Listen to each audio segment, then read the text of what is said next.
This is the Retro Rundown with Bart and Josh.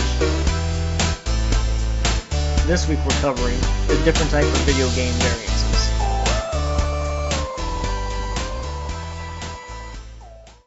Welcome to Retro Rundown. I am Josh. And I'm Bart. Alright, Bart, how's everything been going this week? Oh, pretty good, pretty good. Actually, I tracked down an Odyssey 2 on Craigslist. But it's a non-working Odyssey 2 with 7 games for $20. And looking at the prices, for $20, you're not going to get 7 games for the Odyssey. I mean, when you're going to find Odyssey games in general. So I figure I might give it a shot if Lacey opens up the purse and lets me spend a little money.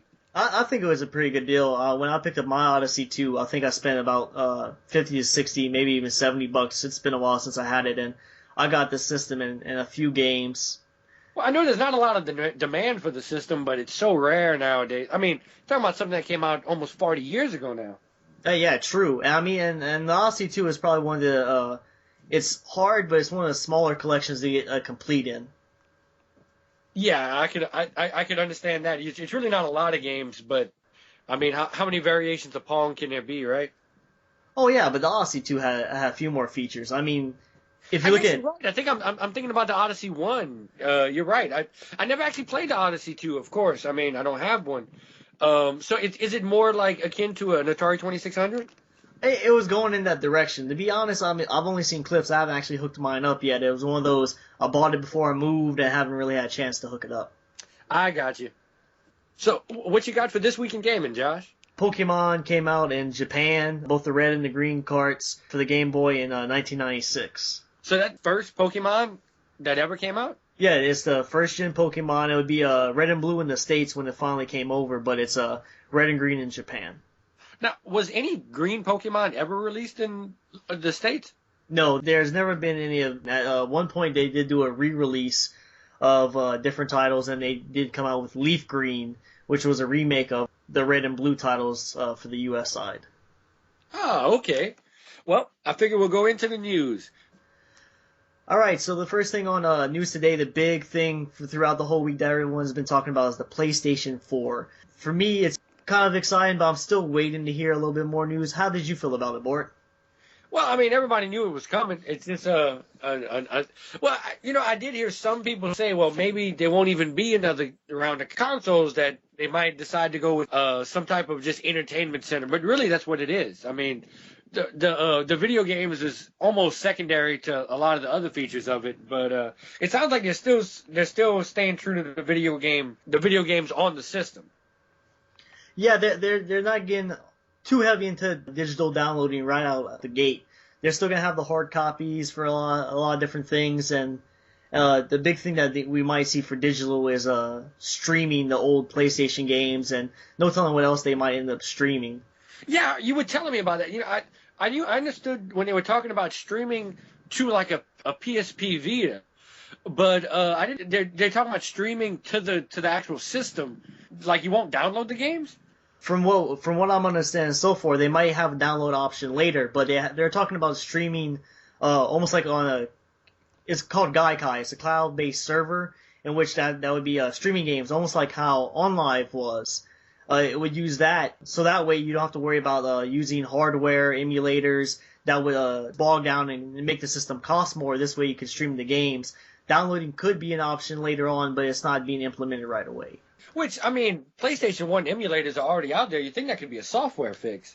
And it probably will be. I'm almost sure seeing that it was already on the PS3, didn't add any extra cost really. It might be something that's going to be available day one for you to pop in a PlayStation 1 game into the PlayStation 4. Well, I know a lot of retro gamers would like that. That way, you don't have to stack up all your consoles on top of each other, trying to hook up all those RCI cables. Yeah, that would always be some kind of beast. So, do you have anything else you want to talk about with the PlayStation 4?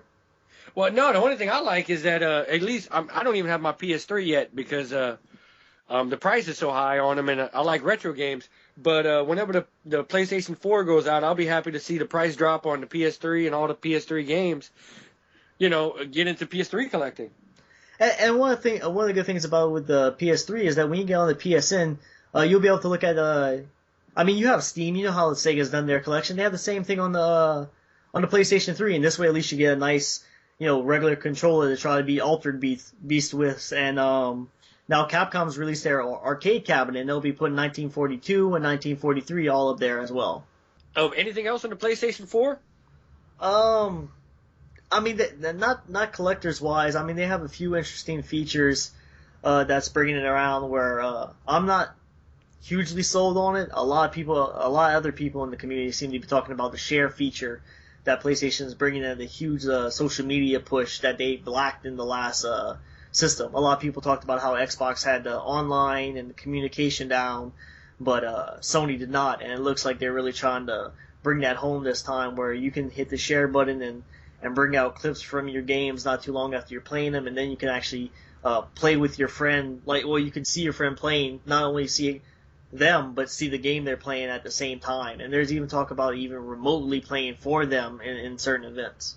Now, I'm betting that feature is going to have some limitations, because what's going to end up happening is one person will buy a game and other people will try to play it remotely from their game. Like, hey man, can you leave your PlayStation on so I can play it, even though I don't own the game? And so I bet there's going to be time restraints on that. And there might be. I mean, like I said, you might actually have to own the copy of the game. And like I said, it was one of those things that I kind of heard through Grapevine. They kind of talked about here and there, but that we're still in the early stages. No telling what's actually gonna, find out. Like I mentioned Gaikai earlier, we don't know how long before everything's streaming. We don't know how long before all these share features are fully implemented. But we have a basic understanding of what they're expecting. At least a basic share of at least your performance in the game to like a YouTube or something like that will be instantaneous when we get it. As far as invading your friend's game, we'll see about that. Well, all right. What else we got, Josh? So this week, Resident Evil 1.5 hit the web for download. Did you hear about this, Bart? Yeah, I think I read about it on RetroCollect.com. Apparently, whenever I never even heard about this until I read the news story. Apparently, whenever Resident Evil 2 was being in development, they were almost complete, and whenever quality control got a hold of it, they sent them back to the drawing board to start the game all over. But this was after they already sent out press kits with videos and screenshots of the first game. Apparently, the community have been chomping at the bit looking for this original game. People who liked Resident Evil, but it was never released. But from what I understand, videos over the last 15 years have been coming out from this game that didn't exist, from this prototype game, basically. Yeah, so apparently somebody finally got their hands on it and released it for download. It'll be interesting to see a different Resident Evil story from the PlayStation 1 period. Yeah, I think it would be kind of interesting. I heard about Resident Evil 1.5 during Resident Evil retrospective I've seen online. It seemed pretty interesting. It featured Leon and then some other college student character that they later replaced with Chris Redfield's sister, Claire Redfield. So I think the demo should be relatively interesting. It might be still pretty buggy, but no telling how long before the community gets on it and tries to polish that up. Which, yeah, to be honest, I didn't actually go try to find the game. From what I read, it was pretty buggy. I'm guessing you could play it with a regular PS1 emulator. But who knows? I'm sure the community will probably clean it up and press it to a disc, and you'll be able to play it on your PlayStation 1 as a homebrew. Oh, yeah, no telling how long before they do that. It's amazing. It really is. So, last up on the news, it's kind of sad for all us video game site, all of us who go out there and just try to read as much gaming news as we can, be it retro, be it new. We just try to read all the news out there, and we're going to be losing GameSpy and 1UP recently. But you really know more about what's going on with this. Can you really fill us in about what's going on? They sent out one of these corporate messages from Ziv Davis, the owner of 1UP and GameSpy. Apparently, they recently bought out IGN, which I haven't been going to these sites as long as I used to, but I used to go to 1UP all the time. I used to like a lot of their podcasts. No, apparently Ziv Davis bought out IGN, and now having one company owning all of these different game sites is probably unfeasible. So they said they're going to be winding down 1UP and GameSpy. And I never really went to GameSpy.com, but at 1UP, I know I used to like a lot of the writers there. I trusted their opinions on stuff, so it's a sad day for me. I mean, they're going to be laying a lot of people off, probably. Did you you ever went to any of those sites, Josh?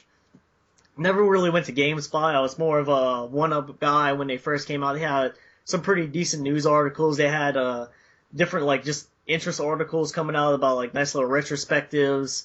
Especially later on, they really hit on to the meat and potatoes of some of the like making connections between older games and newer games but in recent years, and, I mean, that reminds me, we're going to be losing Retronauts too. I mean, that's a retro gaming podcast. There's not a lot of. I mean, that's why we're making this podcast because there's just not a lot of good retro podcasts out there. So hate to lose one. I agree with you. It's kind of sad to see it, but I'm sure they'll find a home somewhere. Well, and I mean, it would be nice to see like a retro side of IGN. I know you like IGN, but I've never really had a use for it just because. It seems like they always cover the most modern stuff out there. So I mean, if IGN would start reporting on retro stuff, I think it would really bring a lot of people like me to their site more often. I mean, yeah, I think it brings a little bit more of the community in. Previously had. I think IGN gets plenty of traffic already, but I mean, I guess you could always, it's good to have a hub where you can find a little bit of everything. Exactly. All right, so that's all for the news we have today. After our break, we're going to get into card variances. Well, not just card variances, just different video game variances that you might need to know when you're collecting. So just stay tuned, and we'll get to that after the break.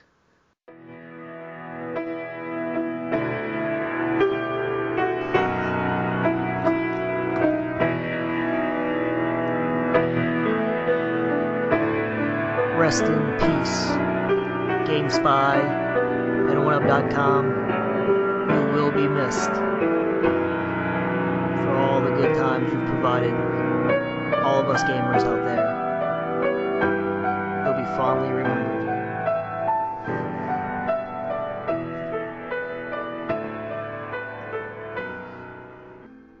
Hey, welcome back. So, Josh, you're going to cover this first one for me. You're talking about cart variations.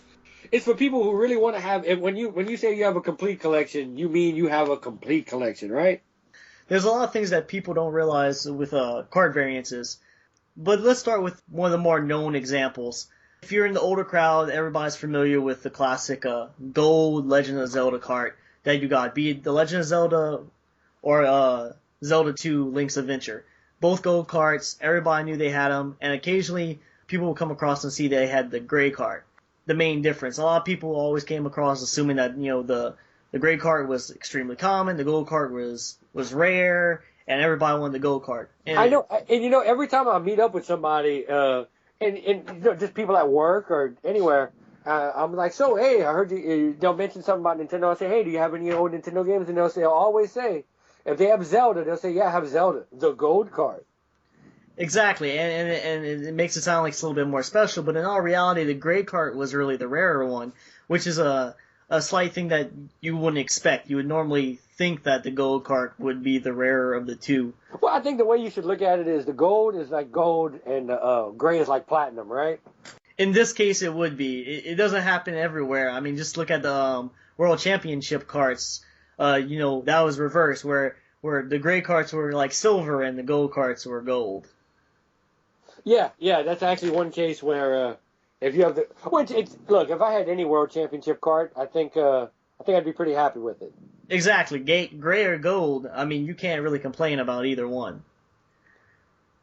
So moving on throughout the different kind of variances, let's just kind of look at the NES for a little bit.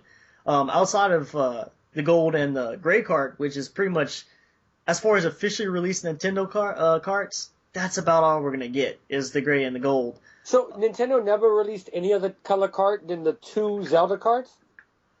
That's the only two colored carts they released? On the NES, through the research I could find, that was the only ones I could see. Like I said, if you look at unlicensed game, you had some powdered blue carts, you had some additional gold carts. Oh God, yeah. If you start looking at Wisdom Tree, I think they would release it in anything that they could put a board in. Yeah, black carts. By like a Tangent. Exactly. Which while we're in the NES era, Tangent's very interesting because that was kind of variant that I was looking at talking about, because Tangent had their unlicensed black card games. I had like Tetris and Pac-Man and Gauntlet and a few other games on it. And the interesting thing was that later on, some of the games became actual licensed Nintendo games, and others didn't. So you had Did the license by Nintendo? Did Tangent get the license for?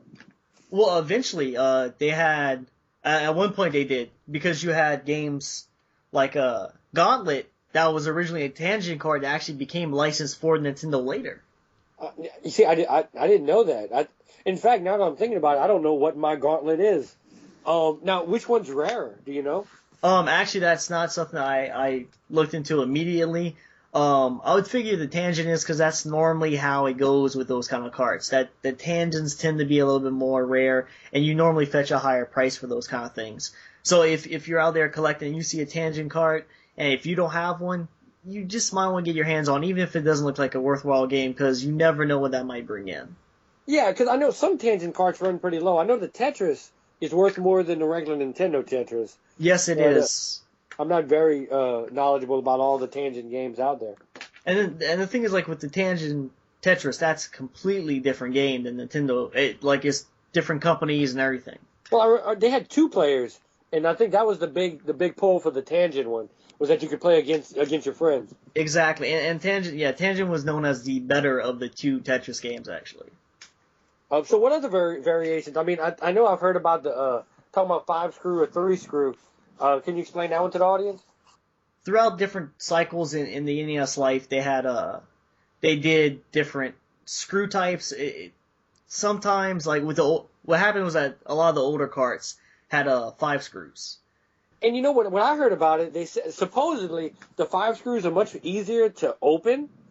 From what I heard, that they would actually people in the early age of the Nintendo would take out carts from cheap. They would open up the case on an expensive game and put a cheap board in it, close it, and then put the expensive game into a new cart, and they would sell back the case of the expensive game to a place that buys used games, and they'd have the expensive game in a cheaper game's cart, and they could play it with the cheaper cart. That's what I read that somewhere, but I can't even remember where. And that what it was when they moved to 3 and they had the latches at the top, it was harder to take apart and put back together. See, and that's something I hadn't quite heard about yet. So that's. I mean, I've never, to be honest, I might be a bad retro collector. I've never taken a cart apart. Personally, when I get a cart, I want to keep it together. I agree with you there. So I mean, so we have the 5 and 3 screw. Here's an interesting thing, that the Gold card of Zelda actually comes in a 5 and a 3 screw cart. So now you have 3 different types there. You have a gray and then 2 different types of golds. So now, the gray always comes in 5 or always comes in 3? It always actually I actually have to physically check that now that you mention it. But I believe it's a 3. Okay, so it was probably the gray was sold later in the life of the system? Yeah, the gray was actually sold in 1992.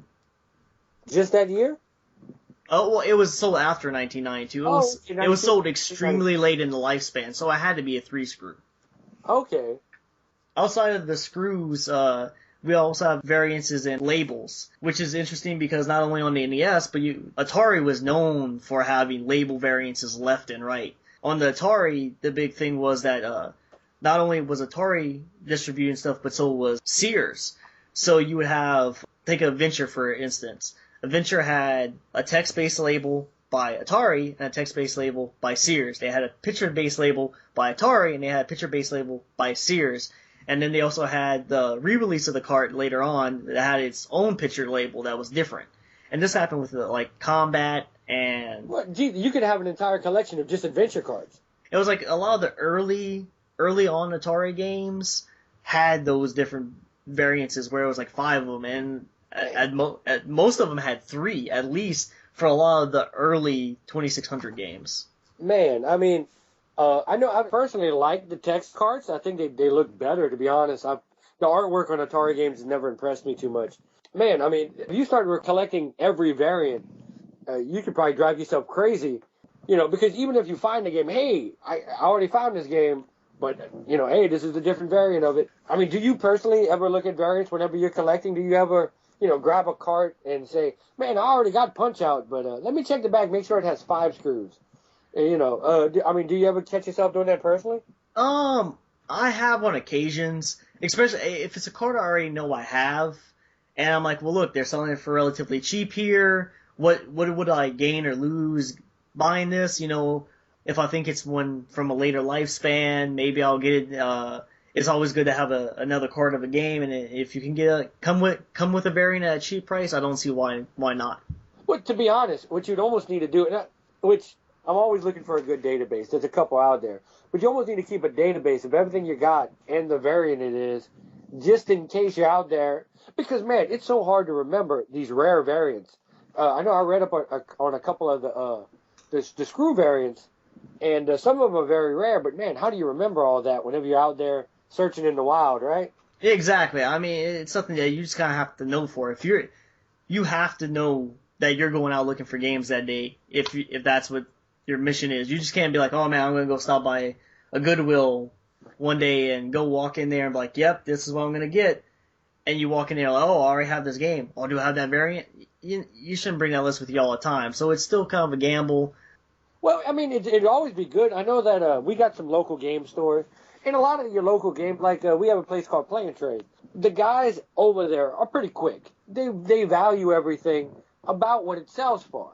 But you could probably catch a good deal if you can find some of these rare variants that they might not catch because, they look at the name of the game, they put a price on it. They're not looking to see if one label has like in Nintendo, NES, was there label variants there?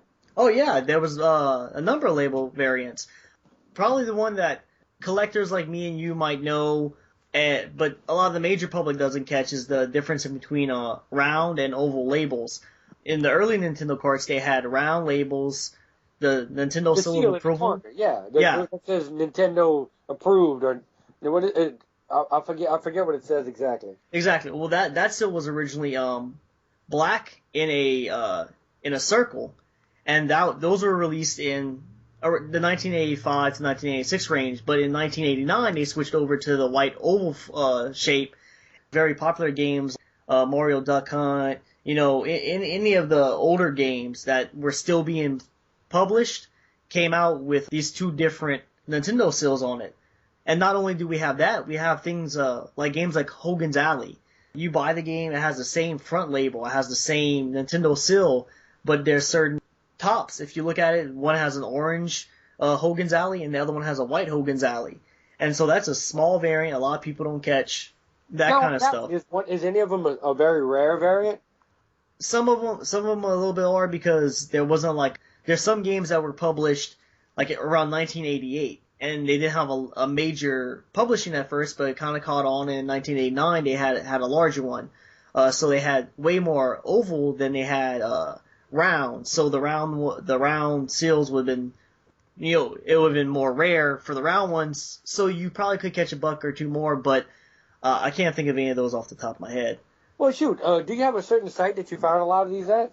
I went to RF Generations to look for at least a number of the 5 and 3 screw variances and the oval and the round variances. However, they don't tell you how rare they are. They just tell you which cards have what.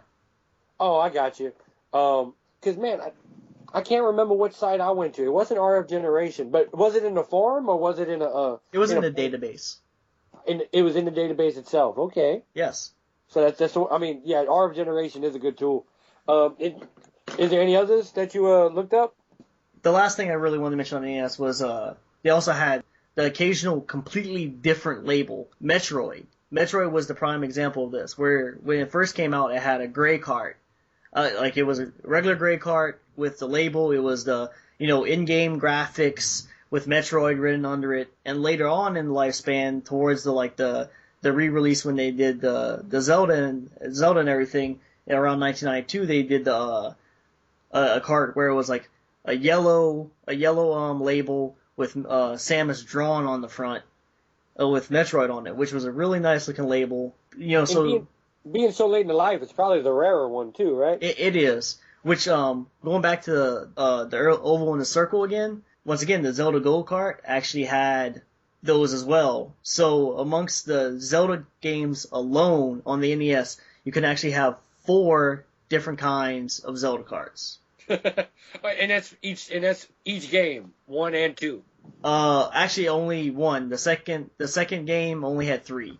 But that's still, if you're trying to get a complete Legend of Zelda collection on the NES, you need 7 games. If you're trying to go for variants. Yeah.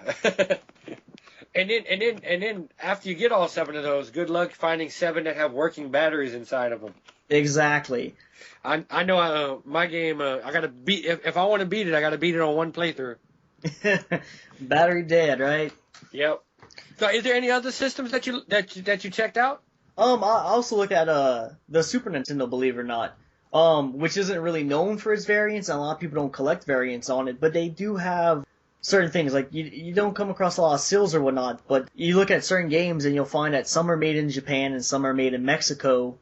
And then there's also another difference was that if you pick up any NES card, you realize that some of the carts have in the front, they just have a slit and then they go right back down, and that's when you put it in the Super Nintendo and you put the power on and it like grabbed it. You remember that? Yes, yeah.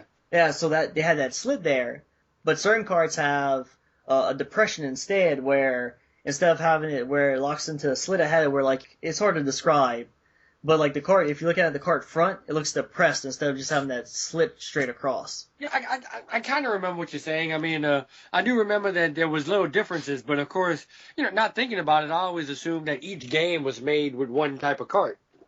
Well, and you could assume that, but like Super Mario World, that's the one, had actually 3 different variances, but the labels all looked the same and everything. The only difference was that they had that card difference, and it had one was made in Japan, one was made in Mexico, and so.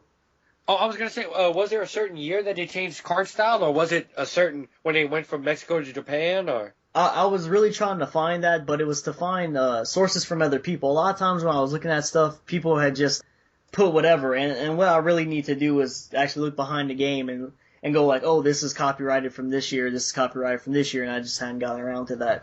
I got you. Well, it's just something to look out for those Super NES collectors. Now, another thing about the Super NES, we don't see a lot of label change. Once again, we don't see a lot of label changes on Nintendo games. But once again, Legend of Zelda pops up. A Link to the Past came out with a bundle for the NES towards the Super NES towards the end of its life cycle. So if you bought A Link to the Past when it first came out, it had a particular label with it, but if you bought it in the bundle with the Super NES, it had a completely different label on it, which created its own more rare prestige behind it.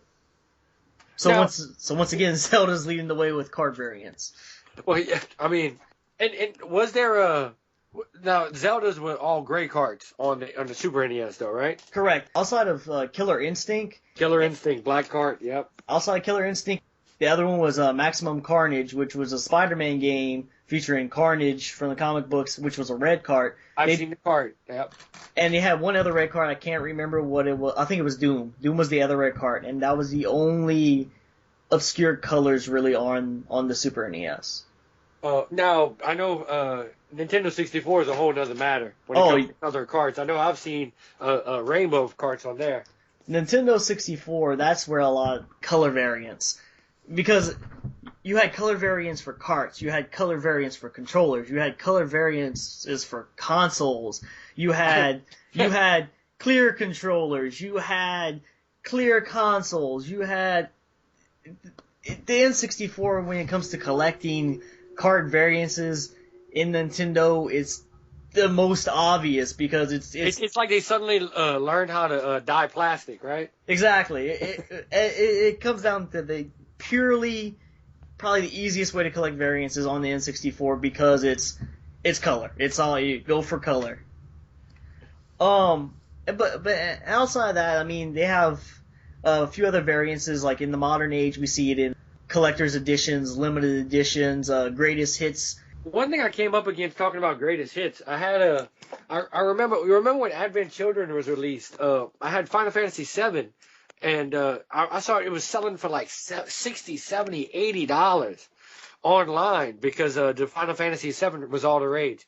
But I was when I kind of posted it, I was notified that it's a greatest hits. It wasn't worth nearly as much. Do you find that a lot with the greatest hits collections that it kills the value? When a game sees a resurgence, it kind of does. The greatest hits is normally seen not to be a lesser game, but it's going to cost less because it's in a second printing. Think about like a book.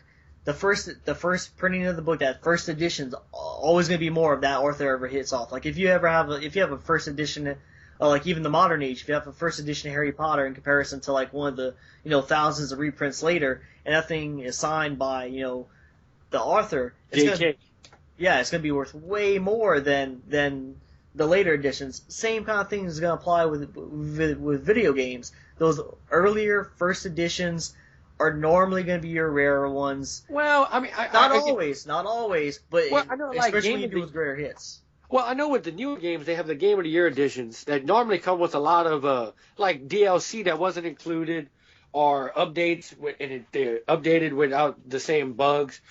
Does that happen on any of the greatest hits games? I know they did with. I mean, you see it a lot in the newer generations where it's the same game, but it comes with all the extra features that you normally would have to download. Do you see that with any of the older versions? I don't know if you would even know that. I can't say for greatest hits on like the PlayStation. I'm not sure if they did a lot of debugging. I do know that Legend of Zelda Ocarina of Time had with its different card variances in between the gold and the gray, and they even released another gray later on. Had essentially they patched the system. Like currently with modern games, they'll like have patches that come out. Well, same thing happened with that. Like I have the gold cart for Ocarina of Time, and they had to change certain symbols and music in that game with the next version of it.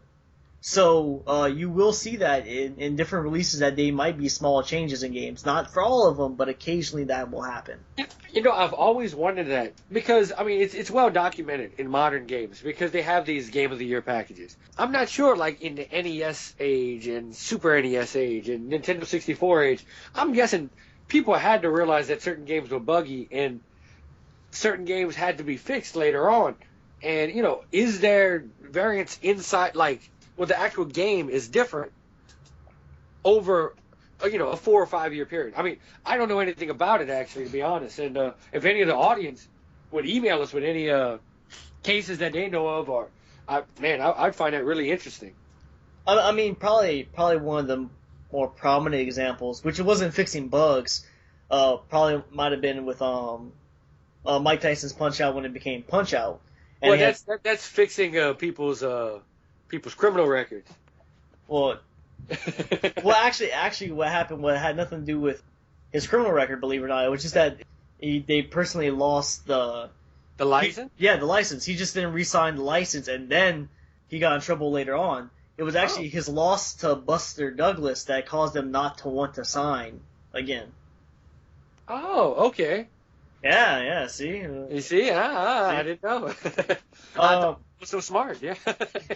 So now I just like to move out of the cart and game variances for a bit and look at console variances. A lot of people, this is probably something more people know about, especially with the modern age, because you have you have the PlayStation 3, you have the PlayStation Slim, 3 Slim, and then you have the Ultra Slim now, and the Xbox 360 has their Slim version.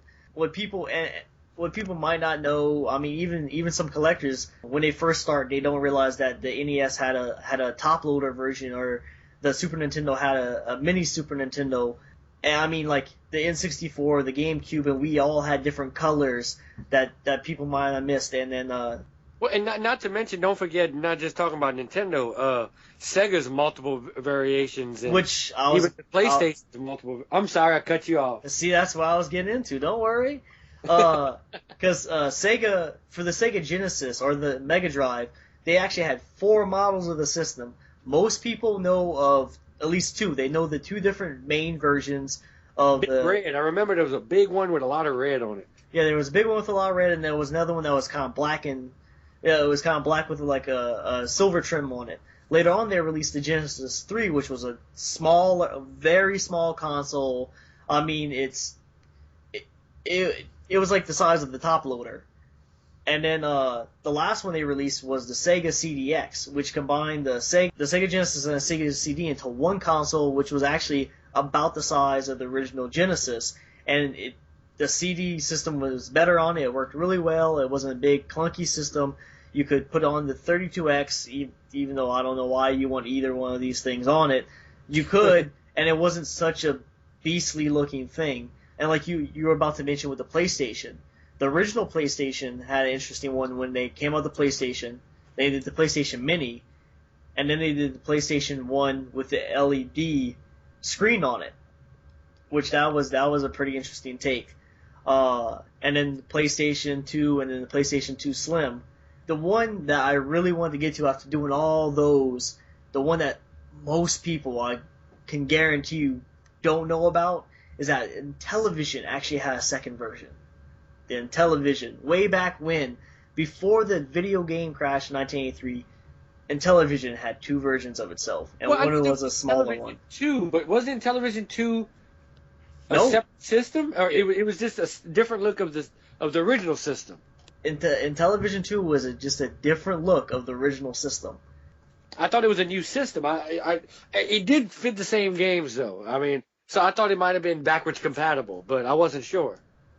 I mean, and that's a fair assumption because, I mean, if you're looking back now, the Atari 7800 plays 2600 games, and the carts look very similar. But no, the Intellivision 2 was just a smaller version of the Intellivision. Okay. Now, do you know which one's more valuable out of those two? I would assume it would be the two, because a lot of people don't know about it, as many for sale. I mean, the regular Intellivision is a classic, and maybe if you're dealing with laymen, the Intellivision 2 might not be worth more because people are like, I want that part of that past, and not realizing what they have. Because if you're dealing with laymen with a regular NES and you give them a top loader, which one do you think they're going to go with, version 1 or version 2? Exactly. Well, and the thing is, though, if you look at most systems, though, it seems like the later versions are often the smaller runs and end up having more value. I think the Genesis 3 is an exception to that. I mean, I know the PS1 with the screen is worth more than. I mean, if you find that, you might actually pay some money for it. If you find just a regular original PlayStation, I mean, you just stack it up with the other 30 that you found out the dumpster. Exactly. So it seems like the later versions are always the more valuable ones, just because.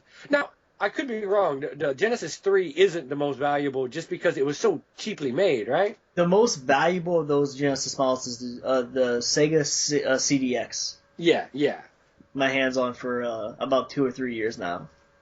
Yeah. Which how much does that one run usually? It normally starts somewhere normally in the hundreds.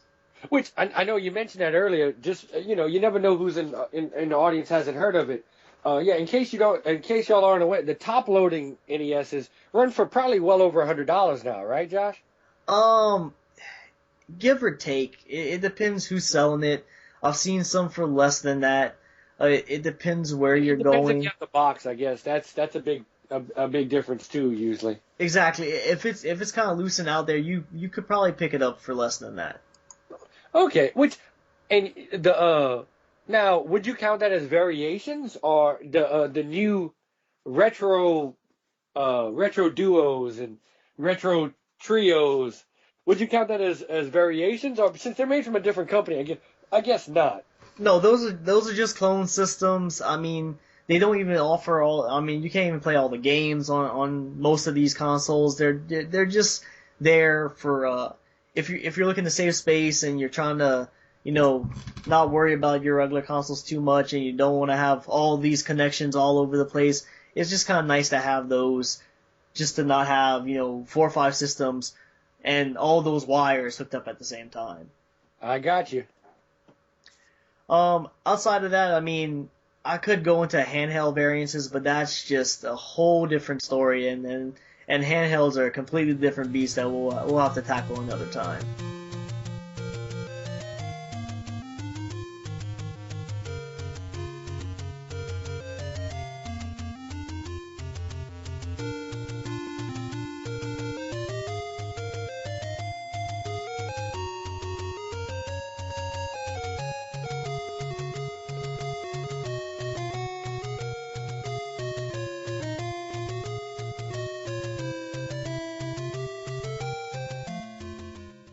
Well, hey, Josh, what you think for our first episode? You think it came out pretty good? I think we did all right. Well, I think editing will prove to be a savior in this one.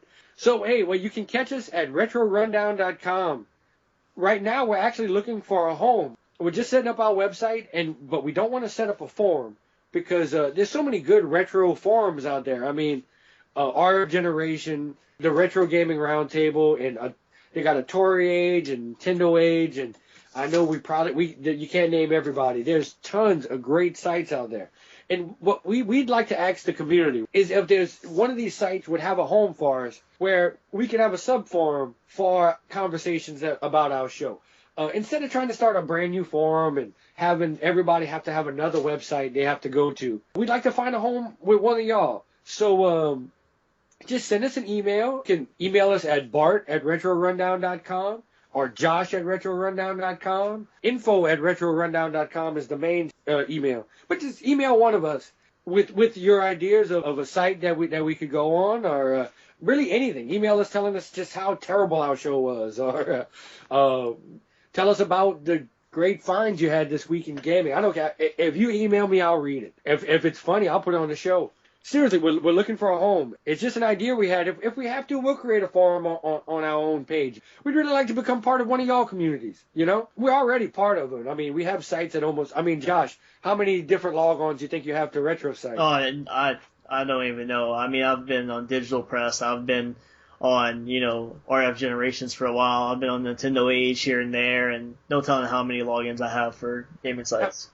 I know there's certain sites I probably never even logged into, but just lurked on. I mean, whenever you're looking over information, 90% of the time, it's some member of the community that has it. I mean, a lot of this stuff we're trying to figure out on our own. There's no Time magazine for retro gaming, The community's the best resource for anything. So we definitely want to find a home with the community. Hey, Josh, they can catch you. What's your website that they can catch you in your other projects? If they want to learn a little bit more about me and a little bit more about my chainmail stuff, they can catch me at zenignite.com. I'm soon about to launch mylifeingaming.com for all my gaming stuff.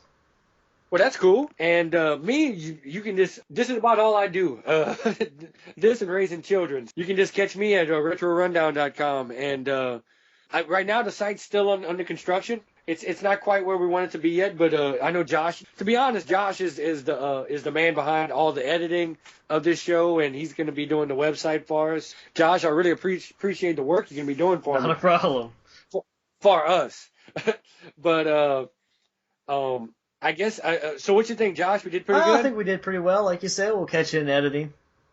Yeah, I'll give us a C, but we'll hope to do better next week, and I hope you listen. Man, we need to come up with Josh, what's a good catchphrase to end the show with? Whatever you come up with now at this second is going to be how we end every show from now on. Great.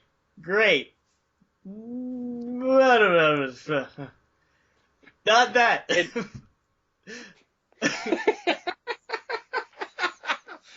All right. Well, hey, we'll like I said, we'll do better next time. Catch us at retrorundown.com. See you later, guys.